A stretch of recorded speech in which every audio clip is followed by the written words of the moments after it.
And just like you just said, this is a team that they should blow out. And you got to have that attitude that you're going to blow them out, and you're going to keep your foot on their neck. You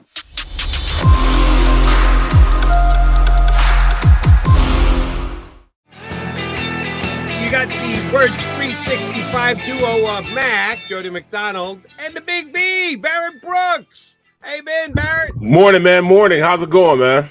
I'll picture good. that. I'm listening to, John, big blowout, huh? That's not his nature. Is significant. It's more than 2 touchdowns. When you're making a pick of more than 2 touchdowns, it's significant. But the Eagles are 10.5, 11-point favorites. So it's not like outrageous that, oh, my God, the Eagles will blow out a team that they're on equal footing with. They're not on equal footing. They're better than the Steelers, and they're supposed to win this one by double digits. So the only reason it kind of jumps out to me is John doesn't usually pick blowouts. That's what I'm saying. If you pick more than 2 touchdowns, that's a blowout. I don't understand it. Usually he's not a pessimistic, but he's kind of a level-headed guy. That's not a level-headed even keel. McMullen's always even keel. Yeah. So I mean, evidently he's finally seeing it. And just like you just said, this is a team that they should blow out. And you got to have that attitude that you're going to blow them out, and you're going to keep your foot on their neck. You're not going to allow them to even think that they belong on the same field as you. And that's the attitude that you have to have going into a game like this. I won a championship, and it was the same way. There were teams that we just knew that it was going to be hard, that the practice was harder than going out in the game and playing. And this should be one of those teams. So let me ask you the same exact question I asked Les at the end of the time we spent with him. Assuming the Eagles are going to win this game, the way John McMullen said, by 2 touchdowns, slightly more, whatever, it's not in doubt in the fourth quarter. They're in control and cruising. Will it be more so because the offense goes up and down the field against the Pittsburgh defense, or the Eagle defense just completely shuts down? Kenny Pickett has shown an ability to throw picked off passes so far in his couple of starts. Will it be more of a dominant defensive win or an offensive win if the Eagles are to win handily? Yes. You got to pick one or the other, Barrett. That was an either-or question, not a both. Both was not an option. I would think that I would say the defense will be more dominating. They have some talent. They have some talent at the wide receiver position, tight end position, and running back position. But the position that they're not talented at, the position that's most important, is that offensive line, and going against their defensive line. I mean, our defensive line going against their offensive line. That's where I think we have the best matchup, because their offensive line is putrid. It's right along the lines of what you saw with the Washington Commanders. It's that level of offensive line. So I think they'll have a more dominating. Are you predicting 8 Eagle sacks? They got 8 sacks against Washington. Right. And their offensive line is right around that same type of caliber. Yeesh. Yeah. They're that same type of team when it comes to the offensive line. I think our offense will dominate some because we just do things fundamentally correct.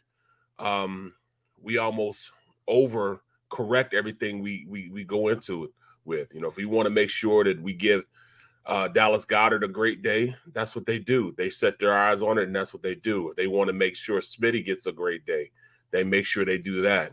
They're really an offense that you can't really control.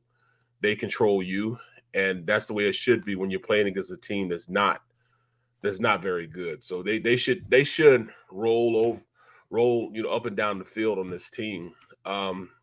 Look for big plays on both sides of the ball. But I really think that, just how they're constructed offensively, their offensive line is just not going to be able to block our defensive line. And then when you go from our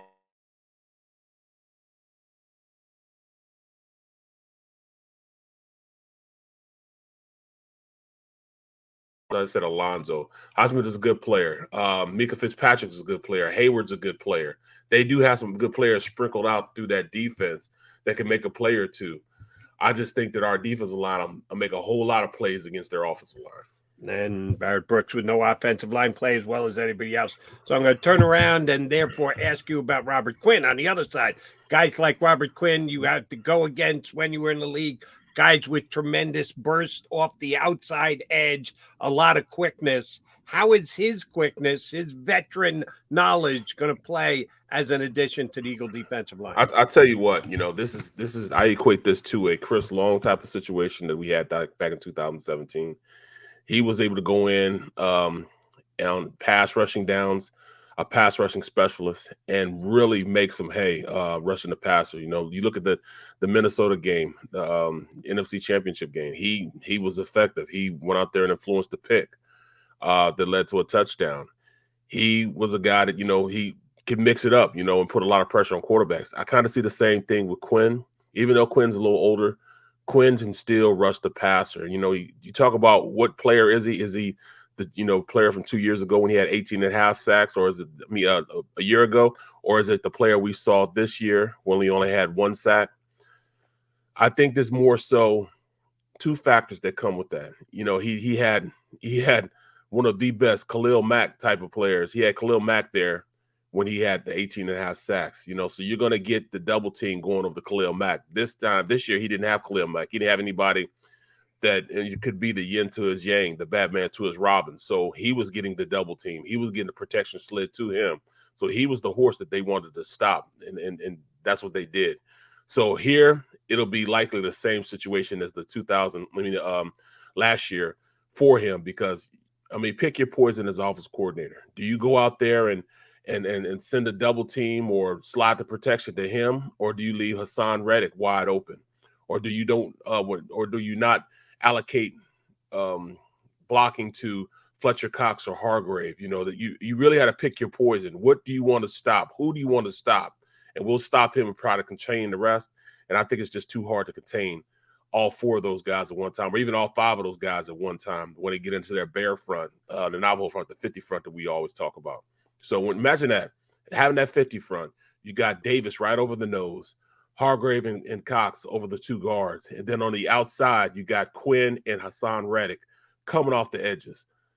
That's disastrous for an offense, because you can't slide the line. Everybody has to match up man for man. And that's just too hard to stop, so you have to go quick passes. And, the caliber of DBs that we have, I just can't see them executing that type of offense against this defense. Barrett, we saw Kenny Pickett last week play okay against the Dolphins, but throw picks. Since he's taken over as Steeler quarterback as a rookie, he's been a guy that you can force into mistakes. How does Gannon go about doing that? Take advantage of the fact that you got the wet behind the ears rookie, who's probably a little shaky in the confidence level because he's thrown as many picks as he has.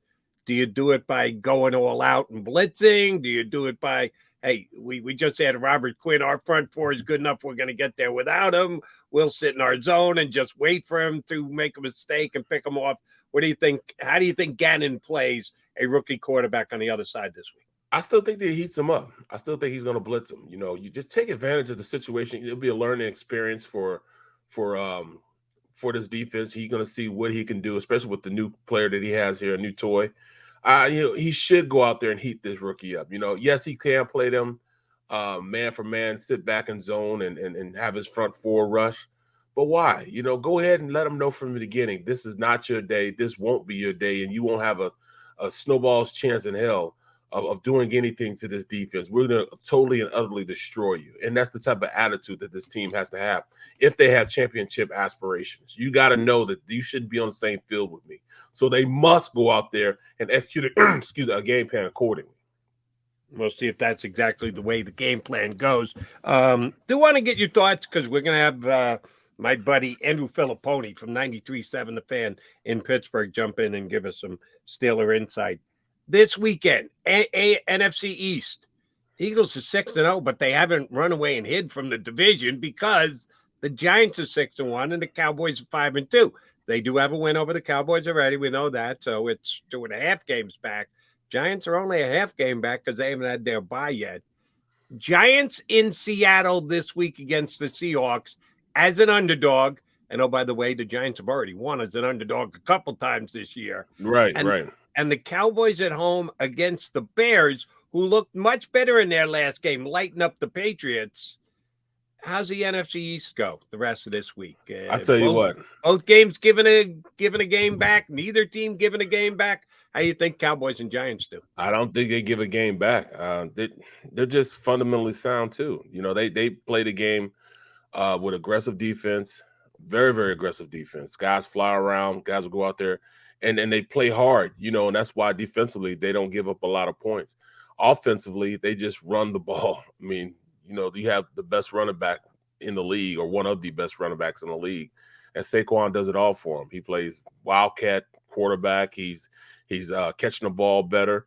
He's running in between the tackles. He's not trying to bounce everything. He's just going out there and playing hard-nosed football. And Dable's taking advantage of that. And Dable has put these guys in a position as the head coach of being somebody they trust. What he's saying, they're getting the message. So they're playing at a high level. Will they beat Seattle? Yes, I do think they beat Seattle. In fact, but Seattle is playing. They are playing so good right now, man. And when you watch them, they run the ball extremely well with the rookie Walker, from Michigan State. They run the ball extremely well. They're well disciplined on the offensive side of the ball. That offensive line is really starting to look good now. Charles Cross, first rounder they had, I think with the Mississippi State or whatever it is. He is phenomenal. He is a really, really, really good tackle. He's playing, Mississippi State. He is playing very well for him. And on the other side, Lucas, another rookie, is playing lights out also. So, when you have two guys from Washington State, when you have two guys like that are playing well on the edges, rookies on the edges, and giving their quarterback enough time, I mean, Geno Smith is just playing at a extremely high level. Defensively, they're lacking. But, offensively, I love what they're doing, man. They're pounding the rock with Walker, and Geno is making great reads and getting the ball out in a timely fashion. They just don't have enough to beat the Giants team. So I'm going with the Giants, stay half a game behind the Eagles in the race. Now, Dallas, do they have a bye this week? No. Bears the Bears. D-Town. Oh, well, that goes without saying. We know that's going to be a. All right, just remember where you heard it, Barrett. What? Tell me something. Tell me something good. Go into Dallas and pull an upset. Are you kidding me? I kid you not. I was impressed. What would make you think that? What would make you think that? The fact that they looked as good as they did, taking apart the Patriots last week. They did look. They good. went on the road, went to New England, won by 2 touchdowns. Seemed like it all kicked in for Justin Fields last week. I'll take the 8.5, 9 points for sure when the Bears go to Dallas on Sunday. You know what, man? You're absolutely right, because I'm looking at that. They allowed Justin Fields to play kind of the same offense that Jalen Hurts. The Jalen Hurts is running. They're allowing him to go run now. Yeah, they're allowing him to go run now, and they trust his arm. And I tell you what, that left side of that offensive line with the rookie Jones, Braxton Jones. I mean, he's a 5th rounder playing at a high level. He was coming off the rock. He's from Southern Utah. I couldn't believe that. Him and Schofield were mashing the left side, and they could run whatever they wanted. David Montgomery had a field day. Herbert had a field day running off that left side.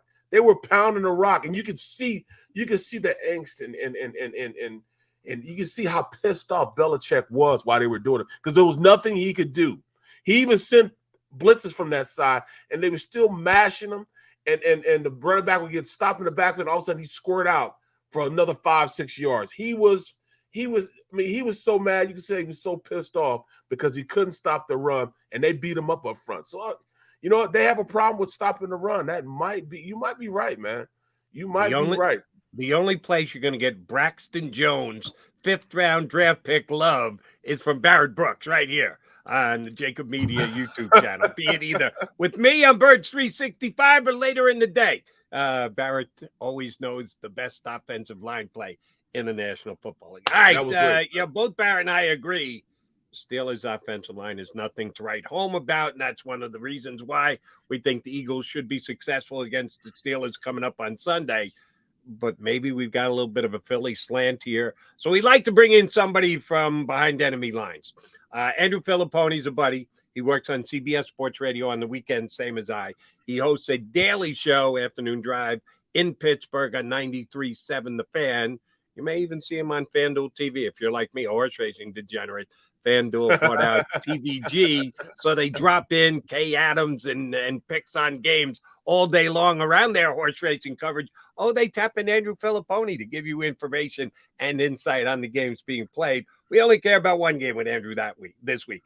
That's Steelers and Eagles, and it's only been 50 years since the Steelers were able to come into Philadelphia and get a win. Franklin Field, if you're streaming to us right now, Barrett, if somebody is streaming and they were at that game, God bless them. It was 50 some odd years. Grandpa running the computer and listening to Birds 365. Thank you, Grandpa. Appreciate that greatly. He's Barrett Brooks. I'm Jody McDonald. You got Birds 365 rolling. Hopefully, when we come back, Andrew Filipponi of 93.7 The Fan in Pittsburgh to talk Steelers, Eagles with us next on Birds 365.